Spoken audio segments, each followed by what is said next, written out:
नमस्कार मित्रमैत्रिणींनो. आज आपण ऐकतोय जान्हवी भाग 6. दिवसा मागून दिवस भराभर निघून जात होते. जान्हवीची परीक्षाही जवळ आलेली आणि लग्नाची तारीखही. पण तिची मात्र अगदी तारेवरची कसरत सुरू होती. कॉलेज करायचं, तिकडून आल्यावर अभ्यास करायचा आणि स्वतःच्या लग्नाची तयारीही स्वतःच करायची.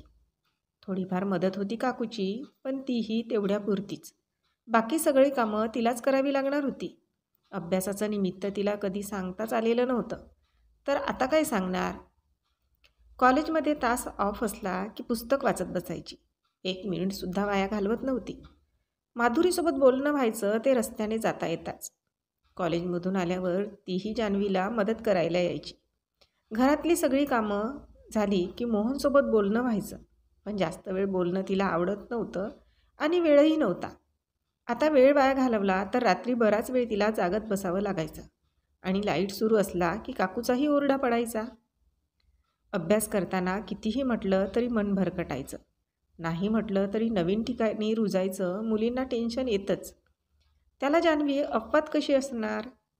त्यात तिचं वय कमी आणि तिला प्रेमाने समजावून सांगणारंही कुणी नाही. तिच्या सासूबाई तिला सांभाळून घेतील का, हा नेहमी तिला प्रश्न पडायचा. पण कधीकधी वाटायचं, सासूच्या रूपात आई मिळणार का? प्रेमाची आसुसलेली जान्हवी सासूकडून आईचं प्रेम मिळावं म्हणून देवाकडे प्रार्थना करायची. आता देवाला तिची कितपत दया येणार हे वेळच ठरवणार आहे. मोहनच्या बाबतीत थोडी काळजी वाटत असली तरी त्याचा समंजस स्वभाव तिला आतापर्यंत कळून चुकला होता. तरीही त्या नात्याची भीती मनात होतीच. वर्षभर मेहनतीने केलेला अभ्यास, त्यामुळे पेपर तर छान गेले होते. आता लगेच दुसऱ्या परीक्षेची तयारी म्हणजे काय? लग्न म्हणजे एक परीक्षाच नाही का? हा म्हणता लग्नाचा दिवस उजाडला. लग्न खेड्यात असल्यामुळे संगीत वगैरे असं काही कार्यक्रम नव्हते आणि तिच्या लग्नात फार खर्च आणि मेहनत नको म्हणून तिच्या काकूने हळदीच्या कार्यक्रमापासूनच सुरू केले. बाकी जे काही देवकार्य होते ते अगदी थोडक्यात घरच्या घरी आटोपले. मेहंदीच्या दिवशीही त्यांच्याकडे कुणीच पाहुणे नव्हते. माधुरी आणि तिच्या एका मैत्रिणीने तिच्या दोन्ही हातांवर आणि पायांवर मेहंदी काढून दिली होती. रंगही अगदी छान चढलेला होता. तिच्या गोऱ्यापान अंगावर तो रंग उठून दिसत होता. हळदीच्या कार्यक्रमाला तिचे मामा मामी हजर होते म्हणून तिची कळी खुलली होती. बाकीचेही बरेचसे नातेवाईक आलेले. घर अगदी पाहुण्यांनी भरून गेले होते. मामाने घेतलेल्या हळदीच्या साडीत ती अधिकच सुंदर दिसत होती, चेहऱ्यावर फारसा मेकअप नसूनही. लग्नाचा दिवस उजाडला. सकाळी 10चा मुहूर्त असल्याने सगळ्यांची धावपळ सुरू होती. जान्हवीला तयारी करण्याकरता जबाबदारी माधुरी आणि तिची मैत्रीण अंकिता या दोघींनी घेतलेली. मेहंदीने भरलेल्या हातावर हिरवा चुडा, नाकात नथ, कानात लांब लटकन आणि त्यावर वेल, कपाळावर बिंदिया, गळ्यात नाजूक हार, डोळ्यात काजळ, मस्करा, ओठांवर गडद लाल लिपस्टिक आणि अंगावर जांभळ्या रंगाचा शालू. अगदी स्वर्गातून अप्सरा खाली उतरून आली की काय असं वाटत होतं तिच्याकडे बघून. जान्हवी फारच सुंदर दिसत होती. जानू, आवरली की नाही? वराकडील मंडळी पोहोचतीलच आता. मामी तिला हाक मारत तिच्या रूममध्ये आली. हो मामी, आवरलं. जान्हवी आपल्या नाजूक पापण्या झुकवत म्हणाली. वा, खूपच सुंदर दिसत आहेस. काजळची तीट लावलीस की नाही? दृष्ट लागायची पोरीला. थांब, मीच लावते. मामीने असं म्हणत काजळाची तीट तिच्या कानामागे लावून दिली. एवढं काही नाही मामी. जान्हवीला ती सुंदर आहे हे कधी जाणवलंच नाही. तिच्या काकूने कधी ही जाणीव तिला होऊ दिली नाही. आणि चेहरा जरा हसरा ठेव ना, भीती वाटते की काय आमच्या राणीला? तिची मामी चेहऱ्यावरचे हावभाव टिपत म्हणाली. मेकअपच्या आत तिच्या चेहऱ्यावरचा गोंधळ दिसत होता. नाही, पण वाटते जराशी, जान्हवी अडखळत म्हणाली. काही घाबरायचं नाही, मस्त एन्जॉय करायचं. हे क्षण परत परत थोडेच येतात. मामी तिच्या खांद्याला धरून जवळ घेत म्हणाली. त्यांच्या त्या आश्वासक स्पर्शाने जान्हवीला जरासे हायसे वाटले. तिने फक्त होकारार्थी मान हलवली. मामा मामींच्या गावीही कधी जाणं व्हायचं नाही, त्यामुळे त्यांच्याशीही तिची अटॅचमेंट तशी कमीच होती. पण तरीही मामा म्हटलं की आईचा भाऊ, एक वेगळंच कनेक्शन असतं या नात्यात.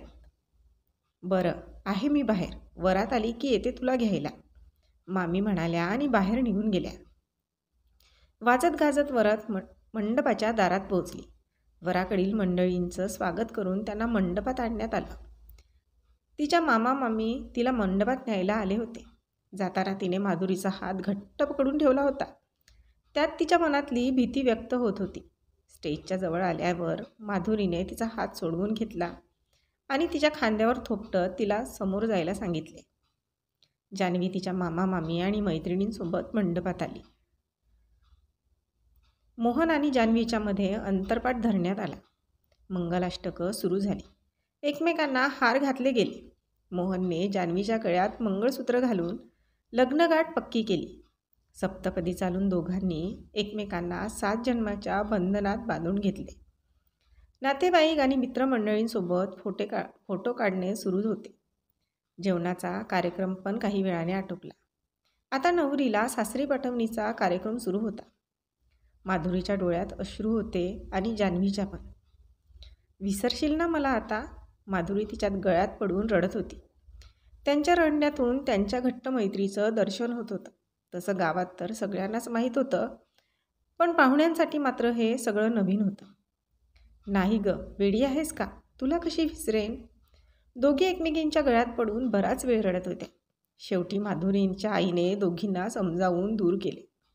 भाऊजी, तुम्ही काळजी घ्या आमच्या जानूची, माधुरी मोहनकडे बघत म्हणाली. हो, तू नको काळजी करू, तुझी भेट घ्यायलाही आणत जाईल तिला, मोहन म्हणाला. दोघींचं रडणं पाहून त्यालाही टेन्शनच आलं होतं. दोघींनाही न्यावे लागते की काय असं वाटून गेले त्याला. रूपा जान्हवीला येऊन बिलगली. ताई, तू लवकर येशील का ना? मी वाट बघत राहील तुझी. तीही मुसमुसत रडत होती. हो ग शोना, लवकर येते. जान्हवीने उरलेले अश्रू तिच्याजवळ मोकळे केले. काका काकूंचा आशीर्वाद घेताना मात्र तिच्या डोळ्यात पाण्याचा टिपूसही शिल्लक राहिलेला नव्हता. तसंही त्यांच्या नात्यात कोरडेपणाच. प्रेम कधी जाणवलं नाही तर ओलावा कसा उरणार? सासरी अगदी नीट वागायचं, कुणालाही उलटून बोलायचं नाही, सगळ्यांची कामं अगदी व्यवस्थित करायची, आमच्या नावाला गालबोट लागेल असं काहीही वागायचं नाही. तिची काकू तिच्या डोक्यावरून हात फिरवत म्हणाली खरी, पण ते फक्त मोहनला आणि तिच्या सासरच्या लोकांना किती काळजी आहे हे दाखवण्यासाठी.